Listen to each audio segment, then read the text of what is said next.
इकडे पुण्यामध्ये गुन्हेगारांना उमेदवारी देण्यावरून अजित पवार आणि मुरलीधर मोहोळ यांच्यामध्ये जोरदार वार-पलटवार पाहायला मिळाला। प्रचाराच्या शेवटच्या दिवशीही हा मुद्दा चांगलाच गाजला। अजित पवारांनी भाजप उमेदवारांचे गुंड निलेश घायवळ सोबतचे फोटो दाखवत भाजपचे मोहोळ यांच्यावर जोरदार हल्ला चढवलाय। तर मोहोळ यांनी देखील दादांना त्याच भाषेत उत्तर दिलंय। पुण्यामध्ये शेवटच्या दिवशीही कशा प्रकारे राजकारण रंगलं, दादा आणि अण्णा कशा प्रकारे एकमेकांसमोर आले पाहूया।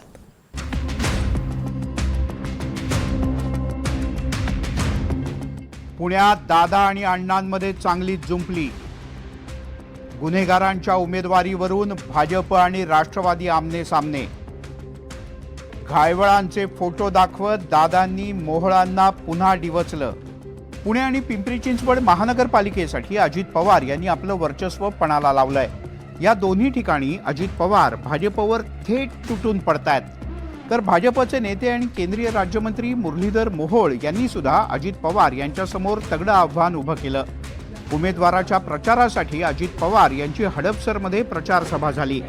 या सभेत अजित पवार यांनी पुणे पोलिसांच्या हातावर तुरी देत परदेशात पसार झालेला गुंड निलेश घायवळचे थेट फोटोच दाखवले। या पठ्ठ्याला कुणी मदत केली हे सगळ्यांना माहिती आहे, अशा शब्दात अजित पवार यांनी पुन्हा एकदा मुरलीधर मोहोळ यांना डिवचलंय। घायवळ यांच्याबरोबरच ते फोटो आहेत। त्याच्या संदर्भामध्ये ओवाळताना आणि बाकीच्या सगळ्या गोष्टी करताना अशा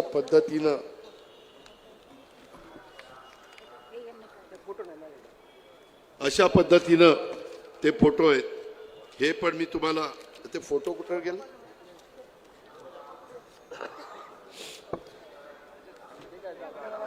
हो का हे फोटो,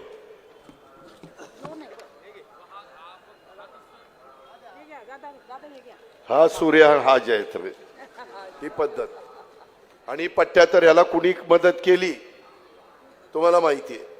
आणि बाबा परदेशात पडून गेलाय आणि काय हसतमुख दाखवतोय, स्वतःही टोपी घातली आणि दुसऱ्यालाही टोप्या घातल्यात। अजित पवार यांनी जाहीर सभेत निलेश घायवळचे भाजप उमेदवारांसोबतचे फोटो दाखवल्यानंतर मुरलीधर मोहोळ यांनी सुद्धा सडेतोड उत्तर दिलं। पालकमंत्री राष्ट्रवादीचं नेतृत्व करतात आणि त्यांनी या पुणे आणि पिंपरी चिंचवडच्या निवडणुकीच्या काळामध्ये मला असं वाटतं की जे ते बोलतायत, जे ते आमच्यावरती आरोप करतायत आणि वास्तव असं आहे की हे सगळं तंतोतंत त्यांनाच लागू होतं। म्हणजे माझ्यावरती त्यांनी असा आरोप केला की निलेश घायवळला विदेशात जाण्यासाठीचं मदत कोणी केली, म्हणजे मी केली असं माझ्यावर आरोप केला। तुम्ही सगळ्यांनी दाखवलं होतं। मी त्यांना तेव्हाही सांगितलं होतं की मी कधीही एका व्यासपीठावर यायला तयार आहे, जर तुम्ही म्हणत असाल एक ते सिद्ध करून दाखवा। जर निलेश घायवळला मुरलीधर मोहोळने कधीतरी मदत केली म्हणतो विदेशात गेला, तर मी माझं राजकारण त्या क्षणाला सोडायला तयार आहे। नाहीतर तुम्ही तुमचे केलेले आरोप जर सिद्ध नाही करता आले तर तुम्ही सोडलं पाहिजे। इतकंच नाही तर 3 दिवसांपूर्वी मोहोळ यांनी याच मुद्द्यावरून अजित पवार यांना एक खुलं आव्हान दिलं होतं, त्याचीही चर्चा पुण्यात रंगली आहे। पुणे आणि पिंपरीत अजित पवार यांनी भाजपसोबत न जाता शरद पवार यांच्या राष्ट्रवादीसोबत जाणं पसंत केलं। या दोन्ही ठिकाणची निवडणूक दादांनी अत्यंत प्रतिष्ठेची केली, त्यामुळेच राज्यातील सहकारी भाजपवर ते तुटून पडले आहेत। मात्र आम्ही संयम पाळल्याचं सांगत देवेंद्र फडणवीस यांनीही अजितदादांच्याबद्दल नाराजी व्यक्त केली।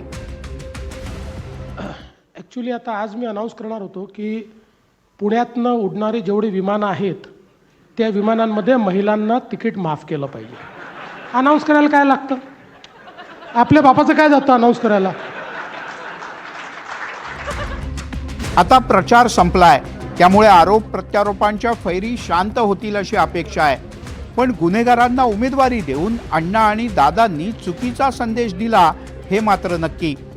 आता पुणेकर या गुन्हेगारी प्रवृत्तीच्या उमेदवारांना आणि नेत्यांना धडा शिकवणार का हे 16 तारखेलाच स्पष्ट होईल। रेवती हिंगवेसह अविनाश पवार, NDTV मराठी, पुणे।